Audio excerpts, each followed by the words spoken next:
కష్టాన్ని మనం మేనేజ్ చేసుకున్నాం అనుకోండి, ఉమ్, మనం మన తల్లిదండ్రులు వచ్చినప్పుడు బాగా చదువుతున్నాడని మీ వాడని చెప్తారు.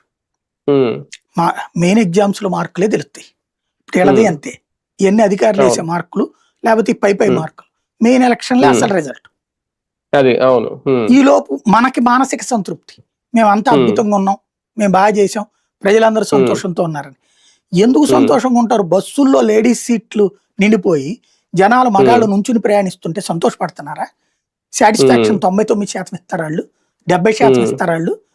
గుళ్ళ ఉమ్, దగ్గరికి వెళ్ళినటువంటి సందర్భంలో టికెట్ల రేట్లు పెంచేసేసి ఇబ్బంది పెడుతుంటే మాకు చాలా అద్భుతంగా ఉందని చెప్పి సాటిస్ఫాక్షన్ ఇస్తారు వాళ్ళు. రోడ్డు మొన్ననే వేసినప్పుడు సంతృప్తి, కానీ ఆ తర్వాత అవును. మళ్ళీ వర్షాలకు గుంటలు పడిపోయినాయి. ఇదివరకు ఉన్న గుంట కంటే ఇంకొంచెం ఎక్కువ పెద్ద గుంట పడింది ఇప్పుడు. ఉమ్, దాంట్లో నుంచి నేను బండి తిప్పుతున్నప్పుడల్లా నా రోడ్డు బాగుందని నేను సాటిస్ఫాక్షన్ అని చెప్పి చెప్తానా? కరెంటు ఉమ్, ఛార్జీలు పెరిగితే సాటిస్ఫాక్షన్ అని చెప్తానా నేను? ఉమ్, అట్లాగే నాకు ప్రభుత్వం నుంచి నెల నెల ఇస్తానన్న 1500 రాలేదు కాబట్టి అని మహిళ సంతృప్తి వ్యక్తం చేసిందా? 70%. ఉమ్, లేకపోతే 60 ఏళ్ళు రాగానే పెన్షన్ ఇదివరకు ఇచ్చేవాళ్ళు, ఇప్పటికి 18 నెలల నుంచి నాకు పెన్షన్ రాకపోయినా నా జీవితం సంతృప్తిగా ఉందని చెప్పి సాటిస్ఫాక్షన్ ఇచ్చారు వాళ్ళు. లేదా ఉమ్, 50 ఏళ్ళకే పెన్షన్ ఆశ పెట్టుకుని ఓటేసినటువంటి వాళ్ళు తమకు పెన్షన్ రాకపోయినా నేను సంతోషంగానే ఉన్నాను అని చెప్పి మార్కేశారా వీళ్ళు?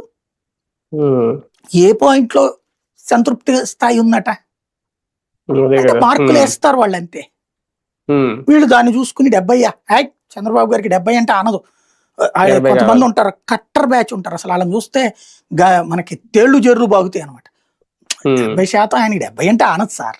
ఉమ్. 99 వచ్చినా కూడా ఒప్పుకోడు సార్, 100 రావాలంటాడు. అంతటి